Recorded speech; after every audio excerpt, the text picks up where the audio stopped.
What's going on, y'all? Your boy Darius Great here, back in for another video, and as you can see, I'm finally here with my review of the complete series of Echo on Disney Plus, the newest Marvel Studios show. As you may or may not know, they released all 5 episodes at once, Netflix style, perhaps, in an effort to, get that Netflix Marvel Daredevil sort of feel, among other things. So yeah, I'm gonna give my review. I'm not gonna go on too long here, but I did watch it all when it dropped on Thursday. Wanted to sit with my thoughts for an extra day before I came in here and talked about it. I did take some notes as well. Before we get into that though, do me a favor, man. Hit the subscribe button, man. Join the cause. I'm on the road to 400 subscribers, and look, I can't get there without you. All right. Also, if you like the video, let me know that by clicking that thumbs up, man. Run up those likes, helps out the video immensely, man. And without further ado, let's get into this review. Rhymes, man. It's crazy. I took a bunch of notes while I was watching this. No, that's my hard time kill list. Watch my hard time series if you haven't already. But yeah, Echo. So, of course, this is sort of like a spinoff, you could say, of Hawkeye, although they have branded this under its Marvel spotlight. There's new branding for shows where you don't necessarily need to watch anything else in order to understand what's going on. You just kind of take a character, or following this character on this, character-driven story, right? And this is going to be non-spoiler, by the way, but a mild spoiler is that in the first episode, they basically do recap a lot of what happened in Hawkeye, so you don't have to go watch it. You just, everything that's relevant to her and her story, they show in the first episode. And I gotta say, it took me a few episodes to get into Maya Lopez as a character, right? Because in the Hawkeye show, I did not care for her one bit. I thought she was a boring, dry character. I did not think she needed a show. And I didn't care about this show.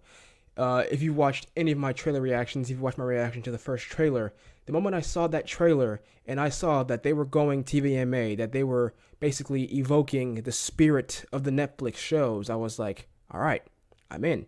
And a lot of the show does try to implement that. It tries to be sort of like the Marvel Netflix shows. And Maya as a character is much more like some of the Netflix defenders, like those protagonists.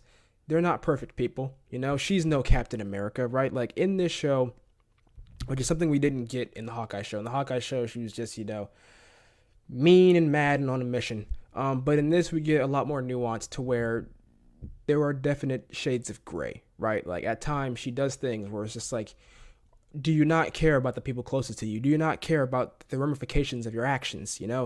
Like she's much more of a Punisher than she is Daredevil, right? Or she's kind of like Jessica Jones, because she's very much like that in her show, where like kind of abrasive, and it's just like, I don't know how much I like you, but I like that I'm thinking that, right? Like you're not just this fun, lovable protagonist. You got some shades of gray to you. So I enjoyed that. I thought Lachlan Cox did a pretty good job, especially in like episode 4, I would say.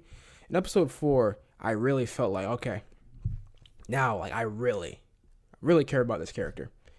Not like a whole lot, but much more than I ever did in Hawkeye in like the first few episodes of this show, right? Another thing I want to talk about, positive, right?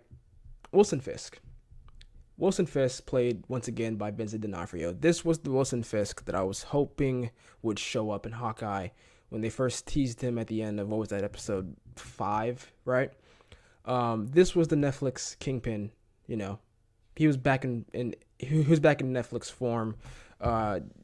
He showed why they brought him back. Why they didn't cast anyone else to be Kingpin, because he is just that good. His menacing presence, the way he talks, the way he carries himself, and he's sort of not really looking at you directly. A lot of times it looks like he's trying to gather up what he wants to say, how he needs to say it without letting all that rage inside of him, go out, man.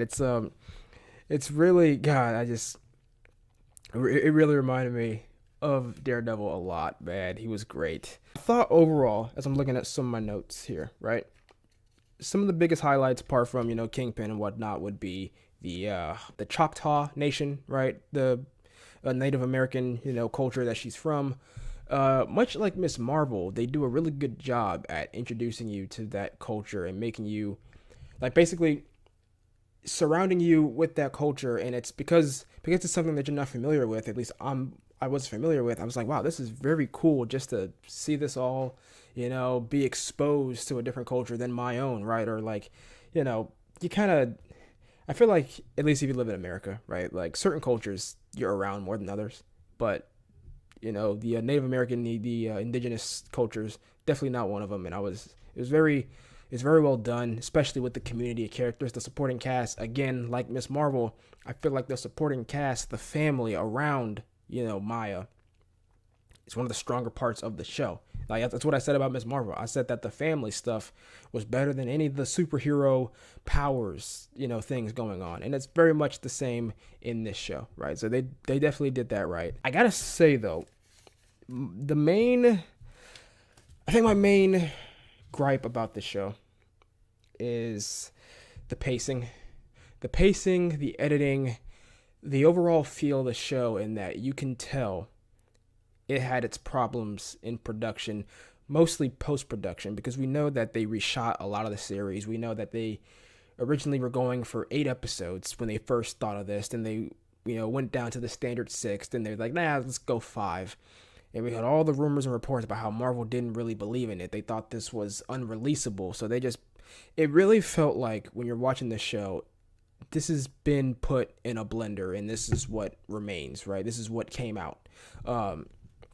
Because there are definitely, I think what it comes down to is that Marvel was afraid of alienating completely the superhero audience that they have. And what I mean by that is, when you come to a Marvel movie, right, or Marvel show, you're expecting a good old fashioned superhero time, man, powers everywhere, and oh man, it's so fun and all that. But that's not this show. It's much more grounded. It's much more gritty. It's closer to the Netflix shows than any of the MCU Disney Plus shows are, right? A lot of the times in the Netflix shows, we would have these just grounded moments of 2 characters sitting in a room talking to each other, and it will go on for a bit. Hell, a lot of Daredevil, apart, when Daredevil's not in costume, not doing all the great crazy action scenes, the one shots and all that, it's just him talking to Karen, him talking to Foggy, him in the courtroom being a lawyer. Even with Jessica Jones, right? A lot of that stuff is just her doing investigative stuff, not punching people, right? And I felt like Marvel wanted to go that route with Echo, but then in the editing room, they got scared to fully commit to that. So like they would, stop scenes a little shorter. They wouldn't let them breathe as much. Just kind of pull back. Like, we can't go full Netflix here. At the end of the day, this is still a superhero show. And I just really felt that, especially in the last episode. Again, no spoilers, but the last episode definitely does what a lot of MCU Disney Plus shows do, and that is, we have to remind people this is a superhero show. Let's get these powers going, man, because that's what we do.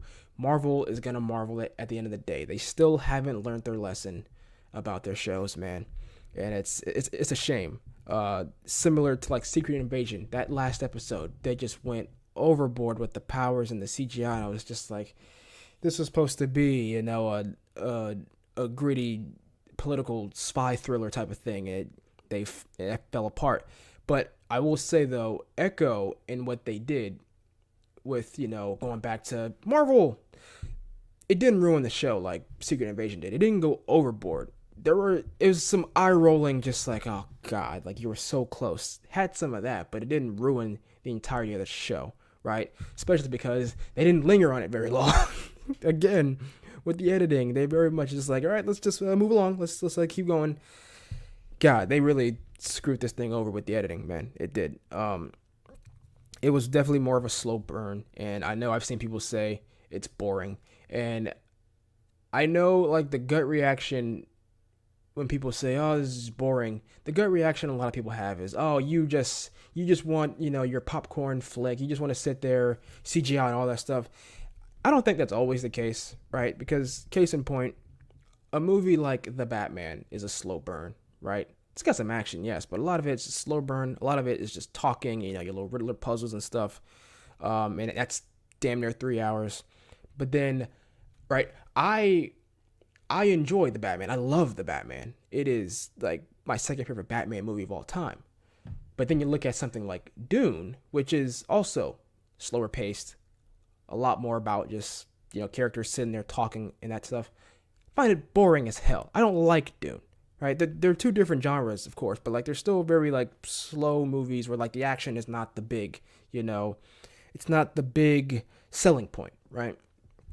So I think it's just down to preference. If you thought this was boring, I can understand how, but for me, I didn't think it was boring.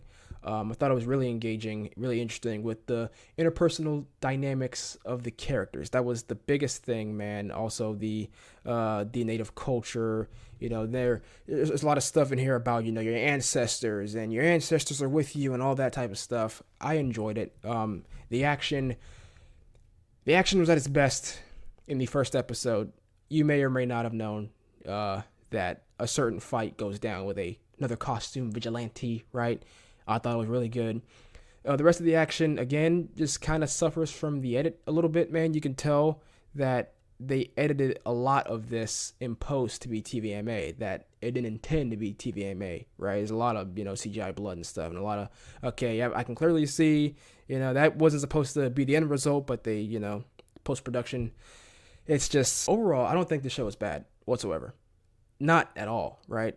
I don't think it's great. I wanted it to be great. It wasn't great. I settle at, it's good, right? I like it. Definitely could have been better. Definitely has its problems, but I don't think it's this terrible show, right? Honestly, sitting thinking on it, it's probably my, God, I gotta, because Loki's my number one. Falcon and Winter Soldier is my number two. And then it's like, is this better than Miss Marvel? That's the question I got to ask myself. Because if it's better than Miss Marvel, it'll be at 3. If it's not, it'll be at 4. I have to reevaluate that. But overall, I think in terms of this Marvel spotlight, this being more grounded, gritty, street tier stuff, I think it is a step in the right direction. And again, you got to remember, this was filmed all the way back in 2022, right? This was supposed to come out last year. Got pushed back and all that stuff, reshot a lot of stuff. So I don't want to hold that too much against them in terms of thinking, oh yeah, this is just going to be what our next couple shows are going to be. I hope that the reaction that Marvel has gotten over the past year or so, that they can learn from that, and then learn from the reaction they get from this, and moving forward, they can finally learn from their mistakes. So it's a step in the right direction, but they still have a lot to work on, and I hope they do work on it, and I do hope by the time we get Daredevil Born Again, the same problems I had in this show don't exist there, man. So there we go. That is my review of Marvel Studios Echo. Let me know what you guys thought of the show in the comments down below. Did you see it? Did you not? Will you see it? Let me know all that stuff, man. Once again, one of the likes, hit the subscribe button and the notification bell so you know every time I upload a new video, and I will see you guys in the next video. Peace.